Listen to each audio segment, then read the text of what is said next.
never know what they're going to do. I do. He definitely didn't. Even he didn't know what he was going to do at the end of the Cloud9 series. You want some crazy, you want back. Yeah. The end of the Cloud9 series, you definitely want that one back. But Sentinels, it was crazy. Yeah, it was crazy. Yeah. It was series. Cross the street when you see him. It was series losing, but we'll see about this series because this matchup should be really hype. We have quite probably the youngest team and the oldest team versus each other. So let's get into the draft between our big age diff matchup. Yeah, it'll be interesting to see where they want to focus. Anivia obviously really rising in prio as it's become a much more popular support these days.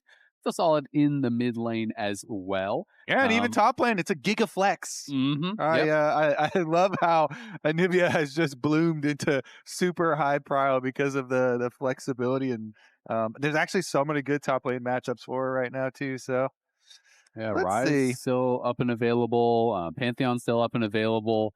Those are some relatively high prio champs. Of course, Ashe Seraphine has become super popular as people are just kind of down to blind that. And these days it feels like we're seeing a lot of just kind of Ashe Seraphine getting slammed out and Corki Nami responses. That's why one of the reasons why the Anivia ban's good, because some Caitlyn answers into Ashe Seraphine have just been pummeling it. Mm-hmm. So you can pair Caitlyn with other stuff too. And we even seen like Caitlyn Bard do really well versus it. When the Caitlyn is up too, I feel like Caitlyn prio has gotten real sneaky there. Mm-hmm. And especially like if you're drafting your comp around pushing bottom lane and rotating that siege around. But we're going to start out with some very normal comps here, okay? Yep. Pantheon first pick for Gryffin. This is pretty big if you follow Griffin's social media and maybe even Force Within. But the meta Pantheon discussion looks like he's going to lock this one in again. Again, he had a really successful Pantheon game already this split. And HamBak's Skarner is, I would say, equally as kind of like highlighted by their owner of the entire organization. Mm-hmm. And it's actually himself. The only champ that they have gotten wins on so far. They're 2-4. Both those wins come with him playing Skarner. Obviously, notably, the big catch on Sven against C9 last week was able to kind of turn things around. So that was a notable one. It was a notable one. And the other Skarner game he played, he was just monster. The start to finish, he was smurfing. That was right after the interview we had with Sentinels owner. Rob Moore was like, oh, I love watching the scrims. My favorite scrim is when they have HamBak on Skarner. Mm-hmm. So we're going to see that on stage here instead this time around. And Skarner, you kind of highlighted the amount of CC that it brings just pairs so well with the Rumble. You always want stuff to keep people on a Rumble ultimate. And Sentinel's kind of rounding it out here with the Ryze is a very flexible champion with a lot of options. As far as the mid lane counters go too, the Anivia is kind of one of the biggest one. Yeah. But the Cassiopeia is an answer that has previously been used, and she got buffed. And what you can still do would be like a Talia if you want to do Talia Pantheon. That kind of sounds nice to me for FlyQuest. Even though Talia's fallen off a little bit, it still can answer into Ryze pretty well. I'd be okay with it, like, if they want to gank it a lot, you can go Annie, you can go aggressive options and stuff. Obviously you can just always go like slam an Azir or some sort of control mage and just kind of play to farm. But Ryze obviously pretty strong, and of course Seraphine going to get taken away. That is kind of what they are giving up by allowing their bot lane to drop to the second phase. You're not going to get that Seraphine Ashe for free. And Massu and Cryogen have been super strong in the 2v2. So Rahel and Huhi are going to be knocked down a few pegs on the tier list with a lot of the heavy hitters already being banned or taken away. Varus is gone, Seraphine is gone, the Karma is gone, and you now have the Nautilus gone as well. So they're going to have to try to find some sort of a solve to be able to play against this. You could go, Yunara Lulu and that sort of style, which I think is strong, but I think we've been seeing people really feel like they've figured out how to lane against Yunara. And personally, I want to see like a Rel for Huhi, because he has been playing all these, Enchanter supports. He's been in there with the meta change and everything. But I love it when he is on primary engage for Sentinels and being the primary shot caller. It always looks really good. So I will take a Bard, that you can have engage and disengage with that. He can also play defensive. He can also peel. Yeah, and I think it works with kind of what they've built up so far, right? When you have Ryze, you can play heavily towards side lanes. Skarner can go through walls. Bard can go through walls. You have Realm Warp. You have a lot of ability to move around the map to try to attack people in side lanes. It is going to be the kind of more conservative option here. Just throwing out one of the control mages here for quad. He's one of our guys who does really enjoy playing the Hwei. And Ornn would give them that go button, so I think it makes quite a bit of sense. Hwei also got some marginal, buffs on the patch as well, so a nice little boost there. And it's a lot of range is the last 2 picks here for FlyQuest. The Hwei, super long range, and Ornn as well, the Ornn ultimate. Huge combination abilities here for both those champions. So I actually really like the rounding out of the FlyQuest comp here. They start out with very strong independent jungler, super strong bottom lane for Massu and Cryogen, which you talked about doing really well in lane so far. And they round it out with some real team fighting picks for both their solo laners. Yeah, and I think Hwei's actually really annoying to play into for a number of these champions. For Skarner, when you're trying to go Ishal's impact through a wall, the fear is so easy to actually just hit and be able to knock him back. You can also just throw down your root at the end of a magical journey for Bard, and you go straight into that. So Hwei has some good answers into a lot of these champions and can play with range quite effectively, where some of these kind of more mid-rangey champions like the Ryze, if you walk too forward, you get stunned by the Pantheon, bubbled by, the Nami, all the CC is going to come in. Meanwhile, that Caitlyn priority I was talking about at the beginning here sneaks into game number 1 with the Bard combination we're going over. This strategy for super hard push on bottom side, try and punish as much as you possibly can to open up some lanes for like a Ryze split push later on. And then you can get some Realm War plays going for yourselves, play the map a little bit on the side of Sentinels. We'll see how good that is, because Sentinels, they have been able to have some very controlled mid games to find some success for the team.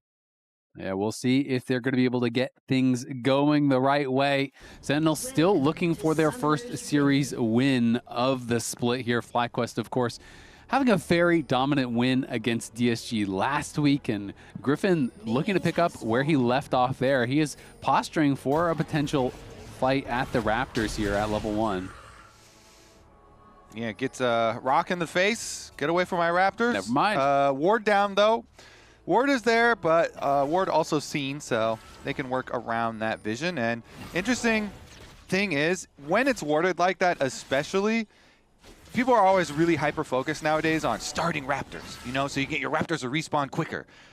But especially if enemy knows the respawn time of your Raptors, Pantheon will invade all day. Gryffin is almost a signature for him now. Just come invade your Raptors. He did this last weekend, just going up, trying to beat down enemy junglers at Raptors.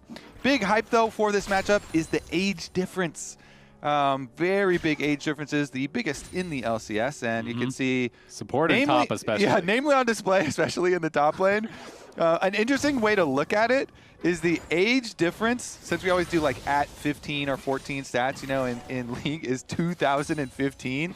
This is the year that like Impact and huhi first came to America. How old were these players? When Impact and huhi came over, they were 20, but now you got a bunch of babies, especially on FlyQuest side. So Sentinels might not be favored today. Yeah. But in 2015, if we played they would be favored. Yeah, if we played this match in 2015, we'd have a 7-year-old Gakgos up there in the top lane. He's probably got like some Cheez-Its on the side. He got some snacks and everything. Yeah. A little goldfish, Yeah. You got all your snacks Sippy ready cup, to go. Hey, I mean, a lot of the LCS players needed a sippy cup at 20, so there's no shame. How old was Sven Scary? Because, he spilled in his 20s, spill scaring. He spilled every single day. Yeah, that was crazy. It was out-of-game mechanics, leaving something to be desired. The in-game mechanics, they were on point, though. But interesting with the big age difference, we've also had a fairly substantial difference in the way these teams have found success in games.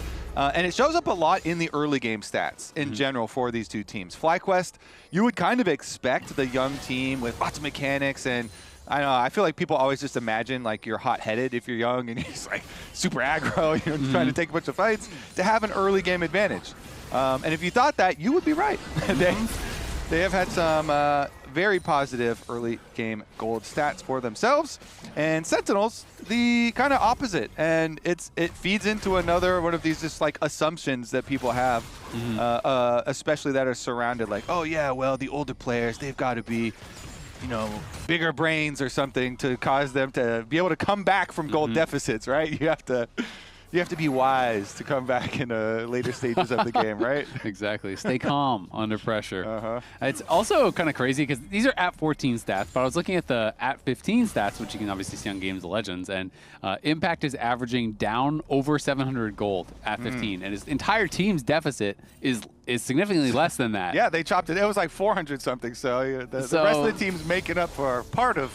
And so far, hey, he's got an advantage on that top side. He's playing, you know, first strike rumble. Yeah, he's cheating a little bit, but we take what we can get, Kobe. True.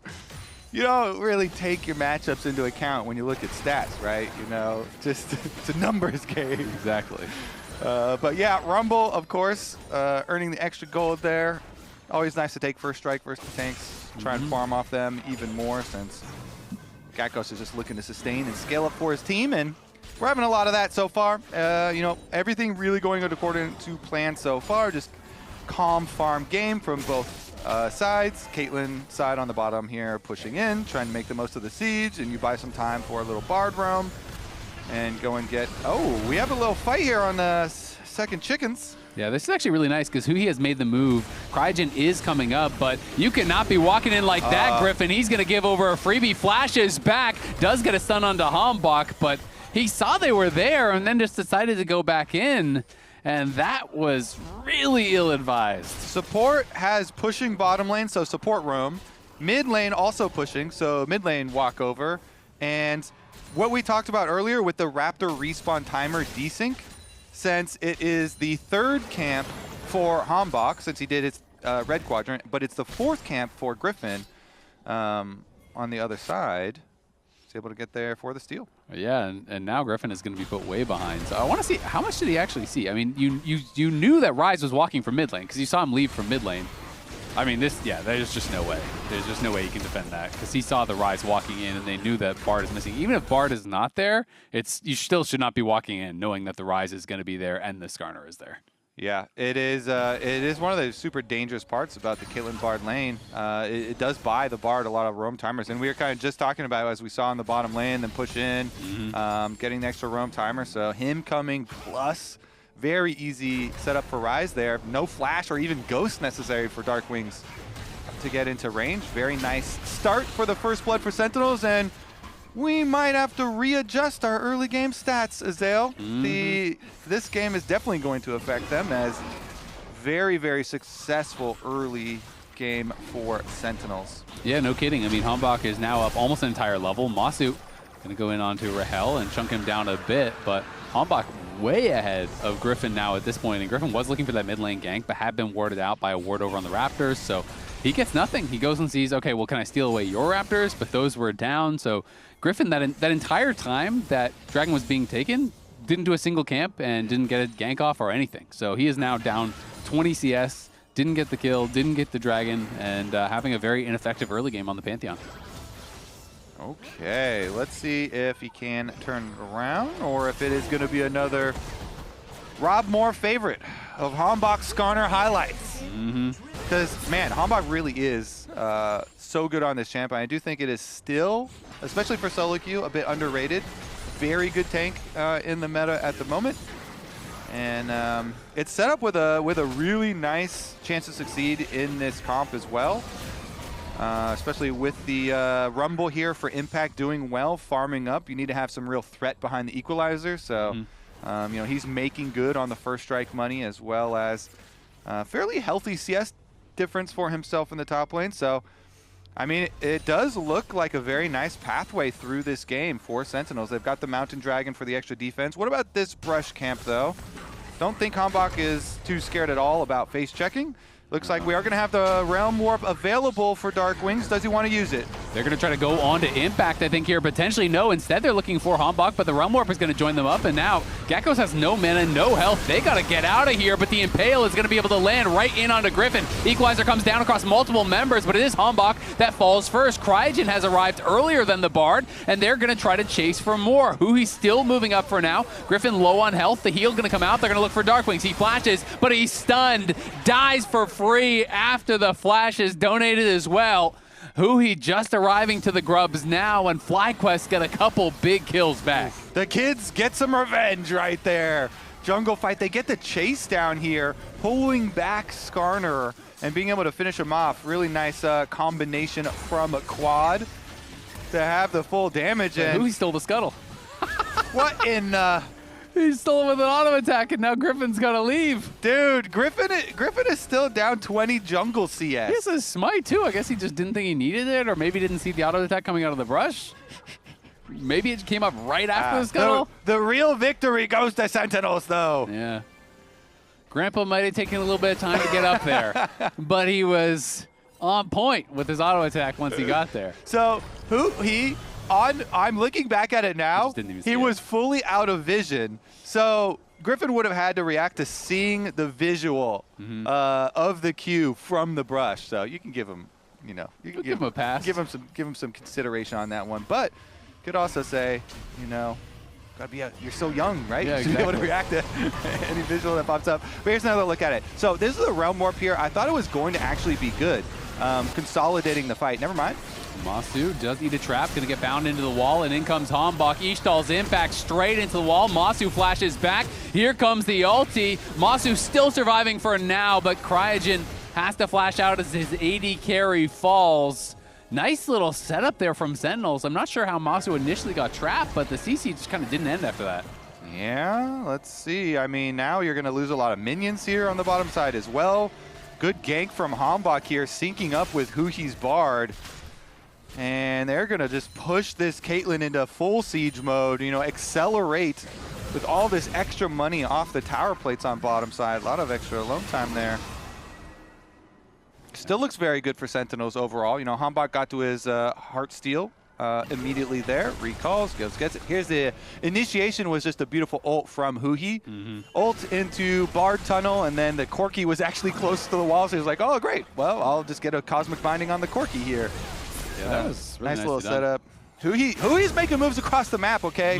Bard, #1 stat is annoying factor, and it's through the roof. He stole the crab on the top side, then got back bottom for a very successful gank, and turns out we're splitting grubs at the moment, and since looks like HamBak is going to have alone time with the last one, Sentinels will retain their control over the neutral objectives as well. Mountain Dragon in tow, 2 grubs for themselves.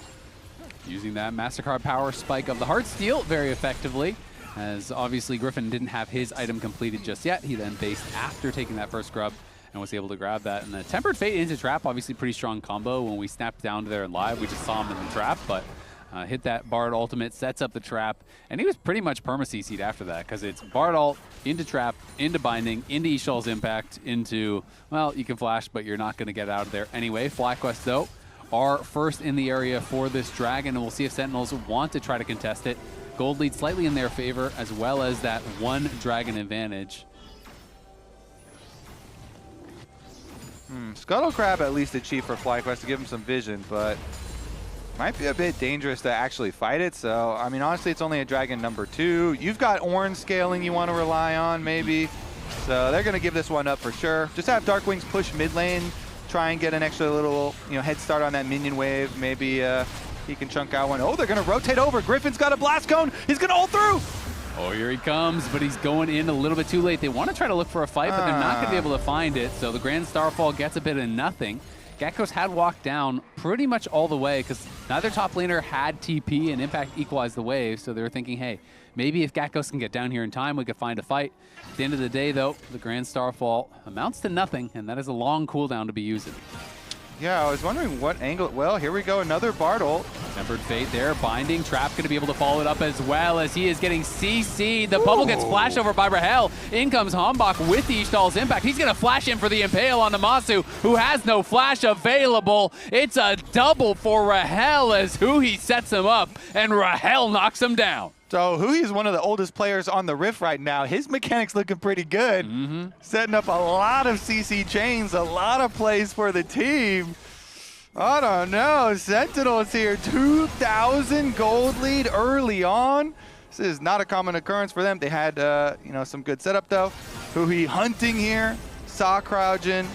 Cryogen blast cones over, but very good chain. Bard ultimate into Cosmic Bindings, very easy, and that bought enough time for Rahel to get there for the trap. And Rahel is expecting this bubble 100%, especially if you're expecting it. Very easy to flash forward on the bubbles.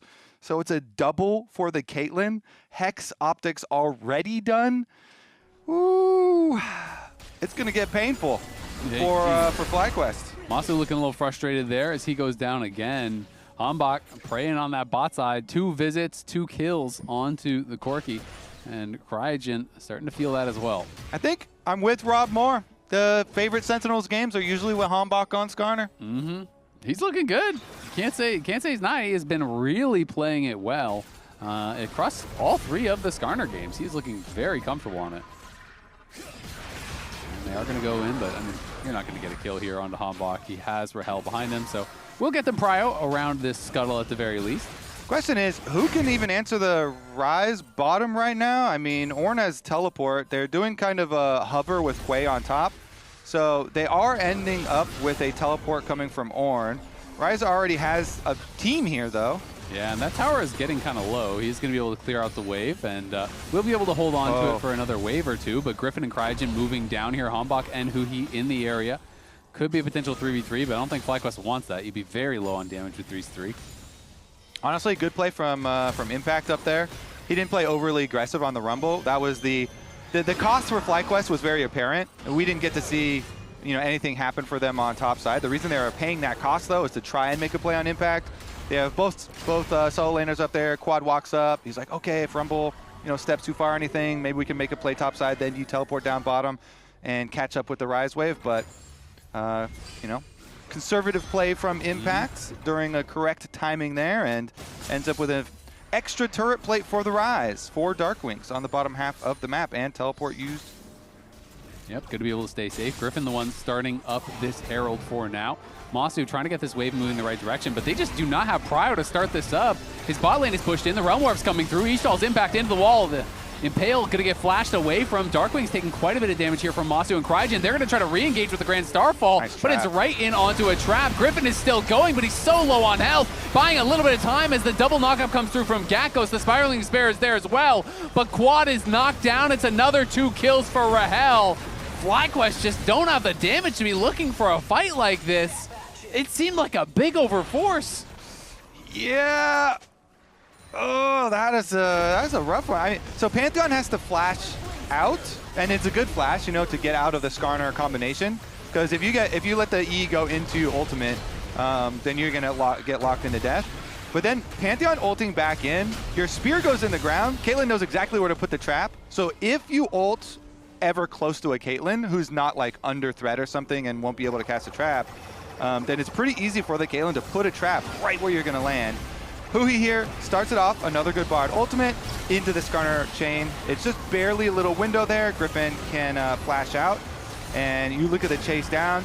Trap gets there just in time. Headshot goes through and tries to go in, but even with the Ornn ult hitting there, they already burned him down, had the damage, and Impact just roasting them on the front lines here, trying to move them back. So very good kind of response from Sentinels. Yeah, really well done by Sentinels. Just seemed like a big overforce from FlyQuest, though, to me. I mean, that fight was not even close to working. Impact just kind of dropped the equalizer between the 3 members of the backline. They never even got close.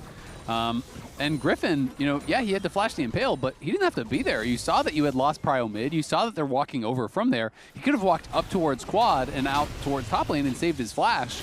And now, you commit to that fight when you're already down. You lose the fight anyway, so now you're down about 4K. They're going to lose the Dragon, and now it is sole point here for Sentinels, who's taking full control of this game. I'm going to look for a potential play here on a DARKWINGS. Nice. The Realm Warp will be able to get out. I don't think they had the stun back up anyway to be able to interrupt it, but well played there by huhi to keep his mid laner safe. We're going to have a very early Infinity Edge for Rahel on Caitlyn as well, and it is done now. So 17.5 minutes Infinity Edge for Rahel's Caitlyn, and the map is kind of crumpling on bottom side. It is going to be traded with some top side pushing. Quad will eventually be able to answer and get this top tower as well, I assume. Actually, they can't even finish off the remnants of it, so recall timers go out. And we'll see, because the map is getting pretty dangerous now for FlyQuest, especially if you are a Hwei. This is very good, control mage champion, good range, nice AoE for team fights, but split pushing is quite dangerous for him. Yeah, it really is. And I mean, there's a lot of tools to attack you on that side lane, you know, with the Skarner, with the Bard, can get up there and really make things difficult. FlyQuest trying to maintain some control in this bot side here, but it is Rahel pushing up mid. And it is Quad going to get interrupted under his tower. I don't think they can look for a dive in this spot, but they do kill off another tower with the Caitlyn. They take down mid lane, and now Gakgos not going to be able to trade back. He's just going to have to back off as the gold lead continues to extend here. FlyQuest are going to have to try to find some plays of their own if they want to turn this around. Yeah, I feel like it's got to be off of Ornn ulti at this point. You can definitely make some really good picks with that. You know, that is a way to put pressure on like a Caitlyn or something if you're going to go for a Pantheon ult play. So they really have to have one of those big abilities plus the Pantheon ultimate and just, you know, try and go for a pick on somebody. It doesn't necessarily have to be Rahel, but that would be the biggest bounty to collect. Yeah. If you could possibly make it work. It absolutely would. And I mean, if they could get one dragon, delay the game, I think they have a real chance. Because then the ornaments, you know, are all coming through and everything. Obviously, Ornn has his own. The first ornaments are going to be coming in pretty soon. But Sentinels moving up towards topside, looking to attack this pretty vulnerable Hwei, who is up here. They clear out his vision. Cryogen playing behind him, knows that he could be vulnerable, so wants to be there to keep him safe. Massu going to be able to Valk away. That was pretty close to getting caught by the Tempered Fate, but quick reactions from him will keep him safe for now. Okay, just should buy Ornn a little bit of time here to get another wave on bottom side too. Gonna have a rotation over to try and get some vision down around Baron. Looks like slowly move in. Cryogen and Massu are pretty safe to do so. So yeah, just keep your defensive vision alive here. Keep on farming, keep the income steady. If they, as you say, can deny the Dragon Soul and also keep the gold lead from getting bigger, then those are your two big first things necessary for hope to stay alive. And Gakgos going to be in some trouble here. They are trying to move down and help him out, but huhi here pretty early. Call the Forge God is going to come out as well as the Grand Starfall. They're going to be looking for impact, but DARKWINGS is here, Rahel is here, HamBak is here, and FlyQuest are slower on the fight. Gakgos trying to run the Ishtal's impact, going to connect in onto Quad, and Quad in so much trouble. The Spiraling Despair comes through. They do get one kill on the side. Massu able to sidestep the Impale. Rahel stepping forward, though, looking to take the fight. DARKWINGS in the middle of the team, knocking them down. Sentinels running over FlyQuest. They get destroyed in the bot lane. GG right there. Rahel comes in, crit on the back line. And that is going to be an ace for one. The sacrificial impact here, well worth it for Sentinels. They start to play out, you know, him and huhi. He knows the entire team. You can see the mini-map. They're all rotating down. You get Realm Warp coming in. So even when Gryffin uses the ulti here, Sentinel's still on the attack, looking to punish the arrival. And Rahel, look at his route. He goes over the wall on the outside, gets the Q over the wall into the ult onto Quad to kill off HamBak's target, which was a really good kind of E backwards there, and a bit of a kidnap. And Sentinels can just run it through afterwards. Flash from DARKWINGS. They finish the chase. And you got like Caitlyn flanking around the outside of the lane there. Makes it hard to escape. Back to live as Gryffin gonna get caught out once again. There's no way he's getting out of this one. Massu and the rest of the team have got to run. They're trying to delay, but the Dragon is up in 9 seconds. Your jungler is dead. The Baron's on the map. Sentinels crushing this one as HamBak finding more and more good engages. That last fight, being able to pick off Quad at the very start, the fight is already done as soon as that happens. And Rahel now already past his 3-item mark. Massu just starting to work on that. He is so far ahead, nearly 4,000 gold, the individual lead down for Rahel. Yeah, that is a painful sniper. No headshots are going to be taken lightly. Does Caitlyn have an Ornn upgraded Triforce? No. Good point. You know what? Go. That one goes in the museum, maybe.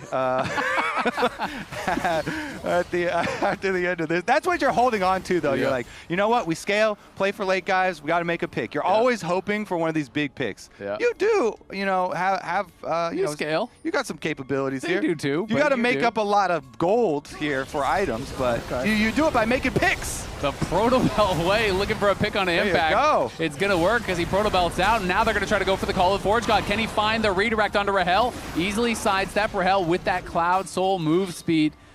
Just able to easily get out of there. That would have been huge if they could have caught the Caitlyn as well. They might have been able to look for a Baron start.